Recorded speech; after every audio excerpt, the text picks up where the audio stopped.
Hello, hello, j'espère que vous allez bien. Je suis très heureuse de vous retrouver parce que vous m'avez manqué. Et oui, alors quoi de beau cette semaine dans l'Infiltré? Eh bien, on commence avec une manifestation emblématique du Saunois, une plongée dans le monde énigmatique de la collection en tout genre à Mamers. Puis que diriez-vous de marcher dans les traces des pionniers du premier Grand Prix automobile de France à Saint-Marc-la-Brière avec 1906 dans le rétro qui préserve la mémoire de l'ancêtre des 24 heures. Ensuite, un bouquet d'artistes céramistes, métalliers, sculpteurs fait battre le cœur du bourg d'Ardennais-sur-Meurize et vous entraîne dans un voyage d'essence qui vous en mettra plein les yeux. Et on termine en apothéose, et c'est le cas de le dire, direction le XVIIe et le XVIIIe siècle pour un rendez-vous au jardin, au vivier d'art et d'histoire à Delon. Alors le rendez-vous pas avec moi évidemment, mais avec un passionné d'art et d'histoire, Jacky Boulet. Et vous allez voir, le lieu est merveilleux, le décor fantastique, raffiné. Je ne vous en dis pas plus. Et pour l'heure, cap sur Mamers. Allez, c'est parti. Eh bien, nous voici arrivés à Mamers. Ici, ils sont atteints de tyrosémiophilie, de odolaphilie, de numimastophilie ou encore de placomusophilie. Alors ne vous inquiétez pas, hein, il ne s'agit pas de pathologie grave ou encore de nouvelles méthodes pour faire des travaux. Non, non, mais ils ont bien l'intention de vous refiler le virus de la passion de la collection. Allez, c'est parti. Eh bien, nous venons d'arriver à Mamers, comme je vous l'ai dit. Je viens de retrouver Alain Leroux. Alain Leroux qui est l'organisateur de cette foire des collectionneurs. Bonjour Alain. Oui, disons que je suis le président, mais on est tout un groupe à organiser cette manifestation depuis un peu plus de 40 ans maintenant. Alors, vous êtes combien au total justement, puisque vous êtes nombreux? On est une dizaine dans l'association. Et alors comment ça vous est venu cette idée de créer une foire aux collectionneurs avec donc de différents types de collections évidemment? Disons que je suis collectionneur depuis 45 ans. Alors vous collectionnez quoi vous Alain? Surtout les cartes postales anciennes et un petit peu les timbres. Au début j'étais philatéliste et quand j'ai découvert la carte postale... Vous êtes tombé amoureux? Voilà, c'est ça. Et comment ça vous est venu? C'est quelqu'un qui vous a mis le pied à l'étrier ou vous avez découvert par vous-même? Suite à voir une exposition, j'ai vu une carte des inondations dans la rue où j'habitais avec les chevaux noyés sur la carte. J'ai voulu trouver cette carte et j'ai trouvé plein d'autres choses en même temps, quoi. Donc finalement, c'est ce que ça vous raconte, c'est l'histoire, parce que ça relate plein d'époques différentes, c'est ça qui vous plaît? Oui, oui, et puis de trouver les métiers qui ont disparu sur des cartes postales anciennes, des choses comme ça. Les fêtes ou les magasins en gros plan qui existaient autrefois, ça me plaît énormément. Vous êtes un peu des précurseurs, vous, parce que finalement, cette foire, elle existe depuis 42 ans précisément. Oui, dans la région, on est vraiment les premiers à avoir fait ce genre de manifestation. Ça a démarré tout doucement. Après, il y a eu les années folles quand il y avait la mode des pins. Et puis après, c'est retombé avec le Covid et tout. Et puis la concurrence d'Internet et des vides-greniers. Et là, je sens que ça revient maintenant parce qu'on a quand même de la marchandise de qualité par rapport à des vides-greniers. Et Internet, c'est compliqué, il n'y a pas la convivialité que l'on retrouve là, c'est de l'humain. Oui, voilà. Alors vous n'êtes pas sectaire puisqu'il y a tout type de collections qui sont représentées ici aujourd'hui. Il y a quoi par exemple? On trouve, y a un ami qui expose ses médailles militaires là, qui vient d'arriver à Mamers et je suis très content de l'avoir avec nous. On a beaucoup de timbres, de cartes postales, mais il y a aussi les collectionneurs d'étiquettes de fromage qui sont présents, ceux qui font les muselés de champagne, on a des minéraux, des TSF anciennes. C'est assez varié. C'est large. Alors justement, en parlant de champagne, parce que vous, il y a une particularité dans cette foire, vous faites chaque année, vous éditez quelque chose. Oui, on édite déjà une carte souvenir qui est donnée à chaque visiteur. Et en plus, on propose une bouteille de champagne avec un muselé bien spécifique de l'année, qui actuellement, on termine une série de 6 sur les pompiers. Et on a également le camembert avec l'étiquette de la foire. Ah oui, effectivement, donc c'est large. Alors, puisque vous me parliez de votre ami qui nous fait le plaisir d'être là aujourd'hui, donc c'est Monsieur Le Moëlic. Monsieur Le Moëlic, un ancien militaire qui a collectionné les insignes. Et il vous en parlera mieux que moi. Bon, on va aller à sa rencontre alors. Voilà.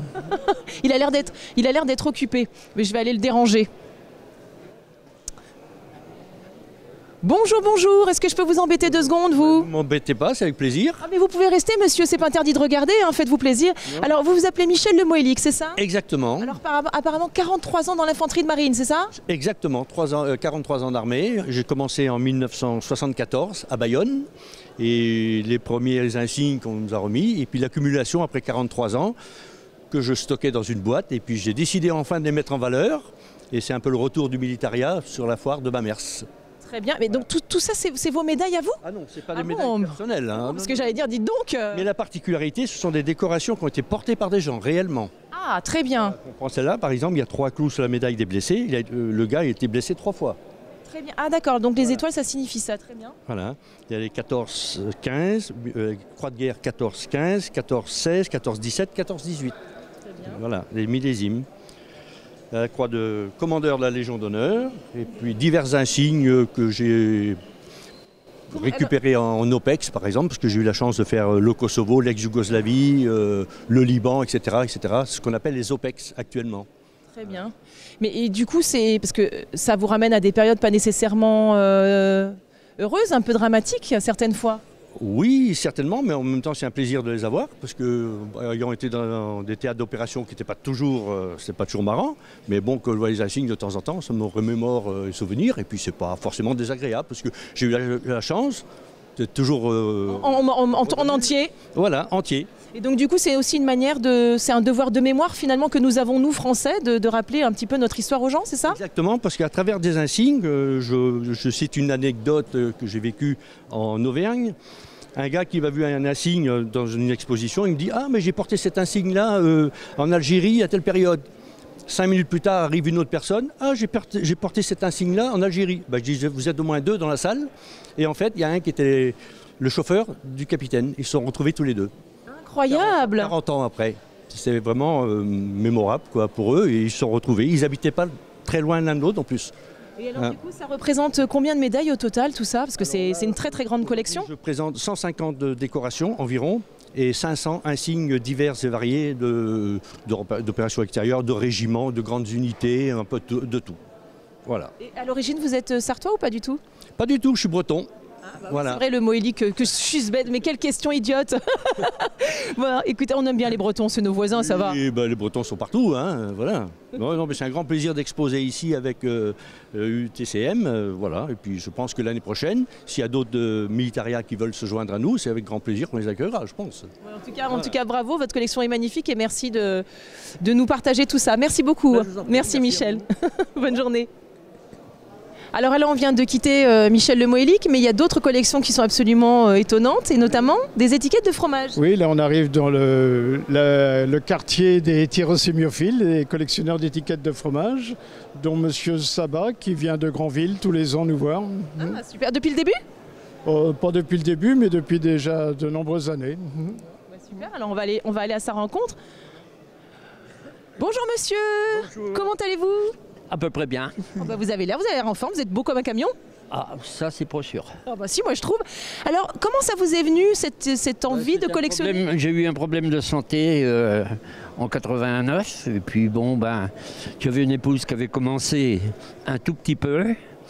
Et puis elle m'a refilé le virus. Le virus. Et puis bon, depuis 90, je suis déjà au club de 90. Et alors vous avez combien d'étiquettes de fromage? Chez moi, dans la collection, il y en a 37 000. Oh là là, mais c'est énorme! Non. Non? Non, il y en a des plus que ça. Ah bon? Oh oui. Mais alors du coup, c'est des étiquettes de tout type de fromage ou vous êtes spécifié, enfin il y a un type de fromage en particulier? Tous les fromages. Que ce soit de l'Atome, que ce soit du Saint-Nectaire, du Brie, mais principalement ma collection, elle est sur le camembert. Très bien. Et alors vous les trouvez où ces étiquettes? En échange avec d'autres collègues. Et qu'est-ce qui vous plaît dans ces étiquettes de camembert? Les rapports de photos qu'il y a, qui sont dessus. Ouais.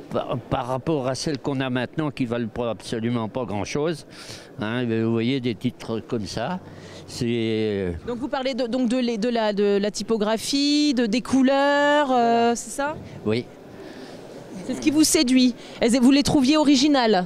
Oui, mais maintenant, vu la quantité qu'il y en a, on a de la misère à en trouver. Hein. On n'est plus à avoir faire des bourses d'échange où on revenait avec 200 ou 300 étiquettes. C'est Ah fini. oui, tout de même. Maintenant, on est sur quoi à peu près en termes de... Quand on en a 30, c'est déjà pas mal. Ah oui, effectivement, ça s'est beaucoup réduit. Et oui, et en plus, quand vous revisitez la collection, ben vous les avez déjà. Ah mince, c'est ballot ça. Ah oui. Bon, mais en tout cas, c'est formidable. Et donc, du coup, ça vous anime. Vous faites ça souvent, c'est-à-dire vous allez sur d'autres foires pour trouver? Ouais, maintenant, parce que vu l'âge que j'ai et puis bon, mes problèmes de santé. Je peux vous demander votre âge sans indiscrétion? 86. Oh ben, vous vous tenez super bien, dites donc.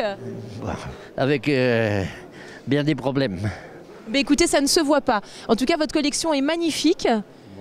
C'est bien. Et merci. Ben, c'est moi qui vous remercie de votre témoignage. Et puis, je vous souhaite une très bonne foire. Bon, merci. Merci beaucoup. À bientôt. Bonjour, bonjour. Quel est votre petit nom? Sergio, Vous venez d'où? Chartres. Alors, vous collectionnez les pièces de monnaie. C'est de la monnaie française uniquement? Non, il y a vraiment de tout. Toutes les époques, toutes les régions du monde. Et alors, du coup, là, je vois, il y a des pièces qui sont plus ou moins grosses. Est-ce que la taille de la pièce fait sa valeur ou pas du tout? Non, pas vraiment. En fait, ce qui fait sa valeur, c'est la qualité de la monnaie et la rareté. Alors, la qualité de la monnaie, mais encore. Disons l'état de conservation. Et alors, du coup, comment ça se passe? Comment vous les trouvez? Ça fait combien de temps que vous faites ça? Non, moi j'achète, je vends, ça fait 10 ans, je suis marchand. Je suis professionnel en fait, je suis pas amateur. Donc j'achète, je vends, voilà. Et pourquoi la monnaie? C'est parce que c'est quelque chose qui vous a séduit, j'imagine? Oui, voilà, j'étais déjà collectionneur avant. Et puis disons que quand on a des connaissances, on s'en sert. Voilà. Et alors, est-ce qu'il y a par exemple une pièce en particulier dans tout ce qu'il y a là sur votre stand qui est vraiment rare? Il y en a pas mal, mais disons en termes de monnaie de collection, j'ai ça. Monnaie grecque pour Athènes. Et il y a la fameuse chouette en fait qu'on voit sur les euros actuels. Ils ont repris, si vous voulez, le graphisme de cette monnaie.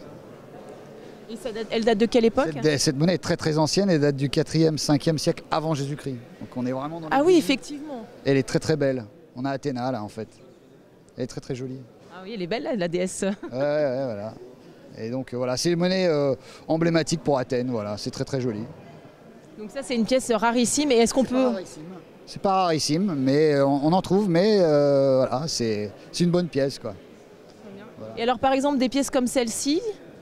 Bah ça ce sont des sesterces romains. Bon là il n'y a rien de rare, il y en a beaucoup. L'Empire c'était un très grand empire, l'Empire romain, ils ont produit des millions de monnaies. Si vous voulez, les monnaies courantes sont très communes, après il y en a des très rares, mais voilà, c'est... Et alors, en termes de prix, on va ça représente quoi au maximum? Qu'est-ce qu'on pourrait imaginer sur une pièce Ah bah, au maximum, on peut aller très loin en fait. Donc, mais encore j'ai vu une monnaie se vendre 600 000 € l'autre jour en salon, dans une vente. Ah oui. Le monsieur là l'a acheté, 600 000. Monnaie moderne, anglaise, en or.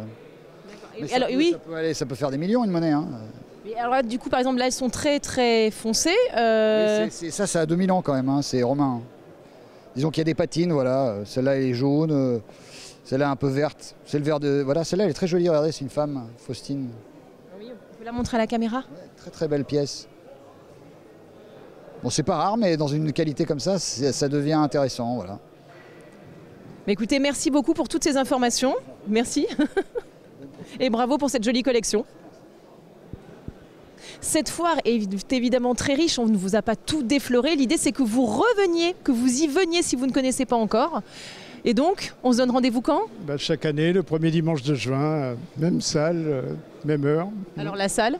La salle gymnase rue Docteur Godard. Voilà. À Mamers. Bah oui, Alain, il faut faire son travail alors. Ouais. En tout cas, merci beaucoup, bravo, c'est magnifique et bravo de faire perdurer cette foire depuis 42 ans. Merci à vous.